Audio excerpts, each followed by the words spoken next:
कुछ क्वेश्चंस ऐसे होते हैं जो सिर्फ दिखने में खतरनाक होते हैं। So hello learners, welcome to the white board. मैं हूं साकिर सक्षम और इस वीडियो में मैं ऐसे ही एक खतरनाक दिखने वाले क्वेश्चन का सॉल्यूशन बताने वाला हूं। सॉल्यूशन इसका बहुत ही ज़्यादा सिंपल है, बस ध्यान देने की थोड़ी सी ज़रूरत है।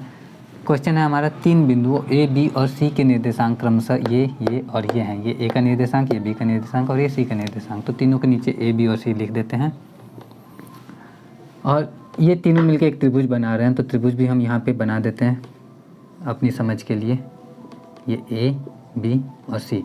उसके बाद हमसे बोला गया है कि ये जो त्रिभुज ए बी सी है वो किस तरह का त्रिभुज है। समबाहु, समद्विबाहु, समकोण, MTO, NOT। कुछ क्वेश्चन ऐसे होते हैं जिसमें MTO का कोई काम होता नहीं। ऑब्वियस ही बात है कि अगर ये समबाहु त्रिभुज होगा तो समद्विबाहु त्रिभुज तो हो नहीं सकता, और अगर ये समकोण त्रिभुज होगा तो समद्विबाहु और समकोण भी हो सकता है। ध्यान देना, समद्विबाहु समकोण हो सकता है लेकिन समबाहु समद्विबाहु समकोण नहीं हो सकता। तो अगर ये वाला इन दोनों के होने के चांसेस हैं तो यहाँ से MTO को नहीं हटा सकते। चांसेस हैं कि ये दोनों होने की संभावना है, तो इसको हम अभी नहीं हटाएंगे।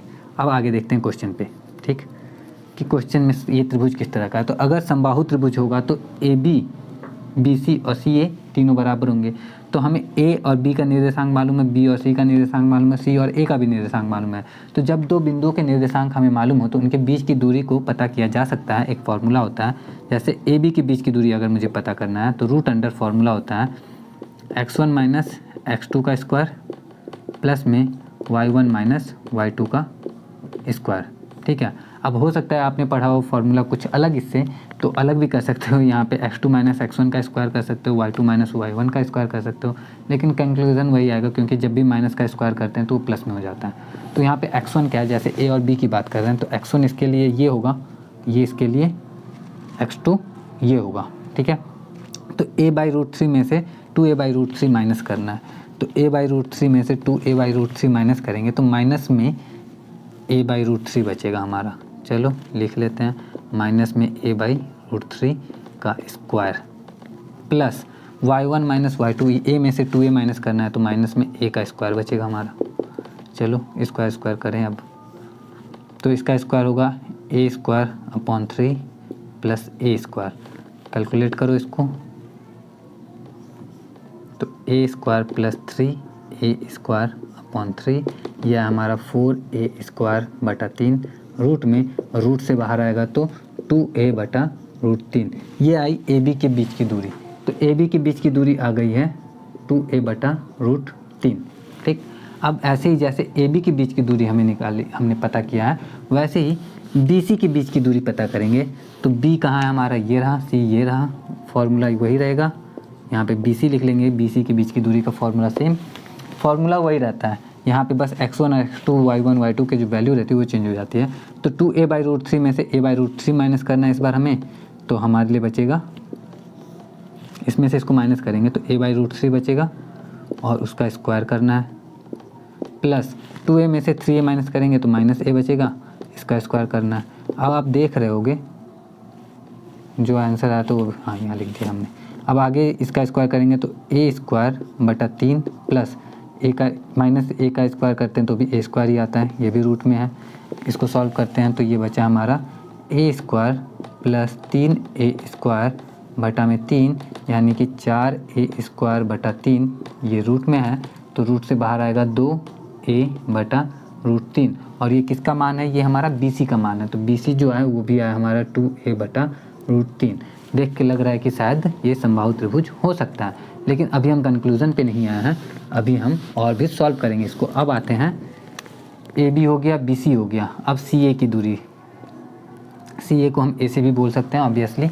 अब A और C के बीच की दूरी, तो a/√3 यानी x1 में से x2 माइनस करेंगे तो वो तो पूरा 0 हो गया हमारा, तो 0 का स्क्वायर प्लस में A में से 3a घटाना है यानी कि -2a आएगा, -2a का स्क्वायर। आगे करते हैं, 2a का स्क्वायर करके, भाई ये क्या हो गया, ये हो गया हमारा 2a का स्क्वायर 4a² हो गया ना, बचा क्या हमारा 2a। वैसे तो प्लस माइनस 2a आना चाहिए था, लेकिन डिस्टेंस कभी भी माइनस में नहीं होता, इसलिए 2a ही हुआ। यानी कि A और C के बीच की दूरी जो है वो है 2a। और इस तरह से हम किस कंक्लूज़न पे पहुँचे हैं, तो इस तरह से हम इस कंक्लूज़न पे पहुँचे हैं कि इसकी दो भुजाएं बराबर हैं, ए बी और बी सी, लेकिन सी ए इसके बराबर नहीं है, तो जाहिर सी बात है कि ये कौन सा त्रिभुज होगा, ये समद्विबाहु त्रिभुज होगा, क्योंकि इसकी दो भुजाएं बराबर हैं। लेकिन क्या हमारा क्वेश्चन यहाँ पे सॉल्व हो गया?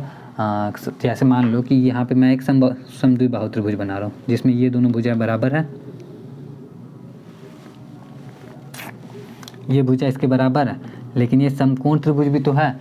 तो समकोण है या नहीं है, इसकी भी जांच कर लेंगे इसी वीडियो में, क्योंकि जांच नहीं करेंगे तो कई बार MTO भी राइट आंसर होता है। तो समकोण त्रिभुज होने की जांच करने के लिए हमारे पास सीधा सीधा मालूम है कि अगर ये A है और ये B है और ये C है, तो A² + B² जो होता है वो C² के बराबर होता है समकोण त्रिभुज में।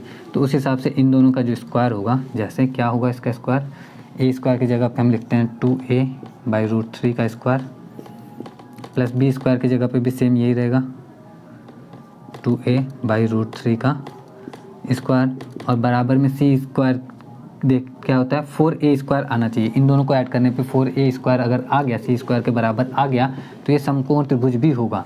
तो चलो चेक करते हैं आता है कि नहीं आता है। तो इसका स्क्वायर होगा 4A²/3 प्लस 4A²/3, दोनों को ऐड करते हैं तो 8A²/3 आया, जो कि हमारा 4A² के बराबर नहीं आया, जो कि बराबर नहीं है C² के, ठीक है। और ये बराबर नहीं है, यानी कि ये समकोण त्रिभुज नहीं आया, और समकोण त्रिभुज नहीं है तो इसका जो वन एंड ओनली आंसर होगा वो होगा समद्विबाहु त्रिभुज। पता नहीं इतना जो मैं स्पीड में बोल जाता हूँ समझ में सबको आता है कि नहीं आता है। तो अगर किसी को भी समझ में आता है तो please let me know by doing comments. Comment करके मुझे बताएं कि हाँ आपको समझ में आया, आपको वीडियो अच्छा लगा है। तो अगर अच्छा लगा, समझ में आया, कमेंट और लाइक कर दें। मैं मिलता हूँ आप लोगों से नेक्स्ट वीडियो में। जय हिंद, वंदे मातरम।